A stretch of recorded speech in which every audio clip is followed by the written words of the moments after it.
साहेब बंदगी। नमस्कार। एक टॉपिक है, जैसा खाए अन्न वैसा हो मन। जैसे हम अन्न खाते हैं वैसा ही हमारा मन होता है। एक लोक कहावत है, जैसा खाए अन्न वैसा होए मन, और जैसे पिए पानी वैसे होए बानी। खुराक का, भोजन का हमारे शरीर में, जीवन में बहुत महत्व है, क्योंकि भोजन से ही रस रक्त का निर्माण होता है।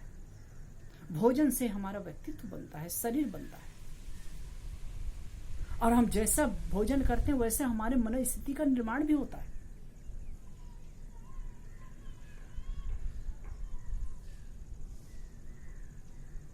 आजकल आधुनिक युग में तो अनेक ढंग से आदमी एक से एक निजात कर लिया है, और खान पान में बहुत ज़्यादा परिवर्तन भी हो गया है। वैसे आप लोगों ने ये जरूर सुना होगा, संडे हो या मंडे रोज खाए अंडे। अंडा क्यों खाना चाहिए? कितने लोग कहते हैं मांस खाना चाहिए। अरे मांस खाने से प्रोटीन विटामिन मिलता है, अंडा खाने से प्रोटीन विटामिन मिलता है, मजबूती आती है, शरीर स्ट्रांग होता है। ये बात बहुत ज्यादा चल रही है, और आज की युवा पीढ़ी, नए वर्ग के लोग कहते हैं कि भाई ये सब, ये नहीं खाओ, वो नहीं खाओ, ये सब बेकार के प्रपंच है, सब खाना चाहिए। अब ये सब चल रहा है। लेकिन पहली बात है, क्या खाते हो आप? जैसे हम खाते हैं ना, तो खाने के अनुसार हमारी शारीरिक प्रकृति भी बनती है। इसको नकारा नहीं जा सकता। मैं एक डॉक्टर हैं, दीपक चोपड़ा की जो पुस्तक पढ़ रहा था, आपके जीवन आपके हाथों में, बहुत ही बेहतरीन बात उसने बताई। कहे कि हमारा जैसा खुराक होता है, जैसा हम खाते पीते हैं, वैसी हमारी थिंकिंग होती जाती है, हमारी सोच होती जाती है, और वैसे हमारा व्यक्तित्व बनता है।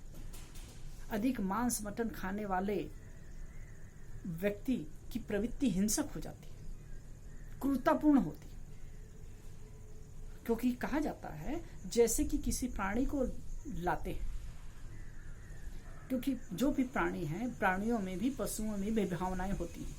वो प्रेम को और क्रोध को समझते हैं, और भावना होती है। किसी प्राणी को आप बुलाइए आपके पास में, तो वो प्रेम से आता है, अब प्रेम करने लगो तो आपके प्रति भी प्रेम दर्शाता है।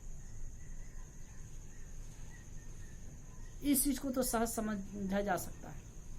कुत्ते हैं, बिल्ली है, गाय है, ऊंट है, गधा है, घोड़ा है, जो भी पालतू जानवर है, ये सब भावनाओं को समझते हैं, और भी प्राणी हैं, सब भी भावनाओं को समझते हैं, क्योंकि जिसमें अंदर चेतना है, जिसके अंदर जीवन है, उनके अंदर भावना है। अब ये भावना वाले प्राणी हैं, जब उनको प्रेम से कोई पुचकारते हैं तो उनके अंदर एक अलग फीलिंग होती है, अलग भावनाएं जगती है। और जब उसे कोई मारने के लिए जब वधशाला में ले जाते हैं और खींचते हैं, तो उनके शरीर से ऐसे हार्मोन्स निकलते हैं, जो भय और क्रोध की वजह से ऐसे शरीर में हार्मोन्स निकलते हैं, ऐसे रसायन निकलते हैं, जो उसके मांसपेशियों को कड़क कर देते हैं,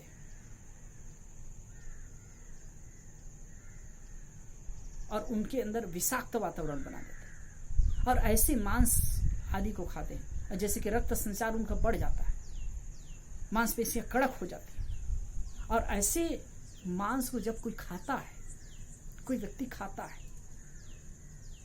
तो स्वाभाविक सी बात है, उनमें भी ब्लड प्रेशर की मात्रा, रक्त संचार बढ़ जाती है, ब्लड प्रेशर बढ़ जाती है, और क्रोध और भय की स्थिति आने ही लगती है। इसको हम रोक नहीं सकते। और प्राकृतिक रूप से भी देखिए, मनुष्य की जो प्रकृति है शाकाहारी जंतु की है, शाकाहारी प्राणी की है। अगर ये स्वादवश, लोलुपतावश और किसी कारणवश अगर मांस खाता है, तो इससे उसकी प्रवृत्ति तो खराब होती ही, वो अपनी प्रवृत्ति को सही नहीं कर सकता।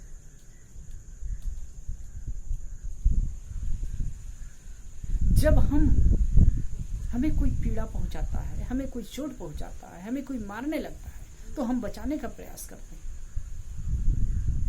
हमारे मन में उनके प्रति क्रोध का भाव और बहुत डर गए तो मतलब अपने आप को बचाने का डर का भाव पैदा हो जाता है। तो ये जो भावनाएं होती है, ये भावनाओं से शरीर में रसायन का तो स्राव होता है ना, तो ऐसे अन्य प्राणी में होता है। और ऐसे प्राणी को मार कर खाने से हमारी मनस्थिति कैसे ठीक हो सकती है?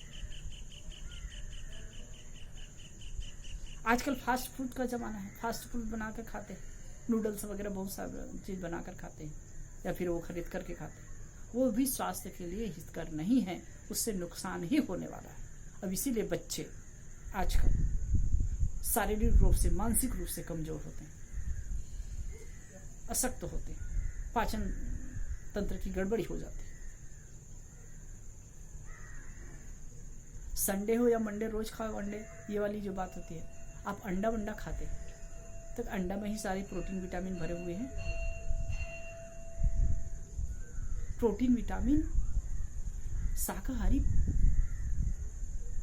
भोजन में भी, अंडा मांस मछली में भी। एक तो रिसर्च है, अगर कहीं शाकाहार करते हैं तो शाकाहार आप करेंगे तो आपको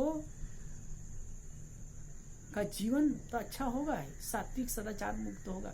आज देखो जितना भी हिंसा हत्या करने वाले हैं, जितने भी टेररिस्ट हैं, इनके अंदर बहुत ज्यादा क्रूरता की भावना क्यों आती? क्योंकि ये सब मांस मटन खाने वाले ही हैं। और जितनी भी सात्विकता जिसके जीवन में है, खान पान की शुद्धता जिनके जीवन में है, वो कभी दूसरे को के प्रति हिंसा हत्या का भाव नहीं रख सकता। हाँ, आत्महत्या के लिए वो कुछ हथियार उठा ले, वो अलग चीज है। आत्मरक्षा के लिए जो कर ले, वो अलग चीज है। लेकिन प्रायः आप देखिए जितने भी टेररिज्म वाले हैं, वो लोग हिंसा हत्या क्यों करते हैं?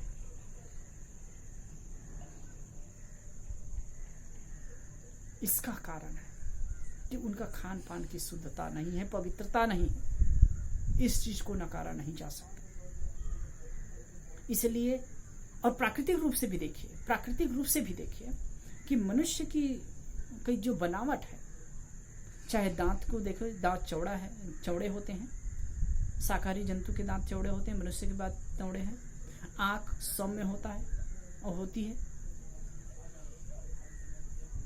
आंतों की बनावट होती है, लंबी होती है। शाकाहारी जंतुओं की जो आंतों की बनावट लंबी होती है, क्योंकि पचने में समय लगता है। और मांसाहारी जंतुओं के जो है आंतें छोटी होती हैं। शाकाहारी जंतुओं की जो पाचक रस अम्लीय होती है, और मांसाहारी जंतुओं के पाचक रस क्षारीय होती है। तो हर प्रकार से आप एंगल से देखिए तो मतलब अंतर दिखाई देता है। शाकाहारी जंतुओं के जितने भी हैं, उसके नाखून चौड़े होते हैं, या तो खुर वाले होते हैं। तो मनुष्य का भी नाखून है वो चौड़ा होता है, दांत चौड़े हैं, नाखून चौड़े हैं। तो ये दृष्टि से देखें, शरीर विज्ञान की दृष्टि से देखें तो भी मनुष्य शाकाहारी। आज देखें जो मांसाहार की वजह से ही नाना प्रकार की बीमारियां पैदा हो रही, नाना प्रकार की जो बीमारियां आ रही। इसलिए जीवन में सात्विकता और सदाचार होना चाहिए। अब इसी प्रकार से दारू वगैरह नशा की वस्तुएं पीते हैं, उसमें भी इतने हिंसा, हत्या और बलात्कार अधिकतम होते हैं। इसमें किसी न किसी प्रकार का आदमी नशा करता है, और नशा की वजह से वो होश में नहीं रहता है और उल्टा सीधा काम करता है। तो मेरे कहने का मतलब यह है कि यदि अपने जीवन में पवित्रता और शुद्धता चाहते हैं, यदि जीवन में शांति और सगुण चाहते हैं, तो फिर खान पान की शुद्धि होनी चाहिए। और ये बात समझना चाहिए कि जैसा खाए अन्न वैसा होए मन। साहिब।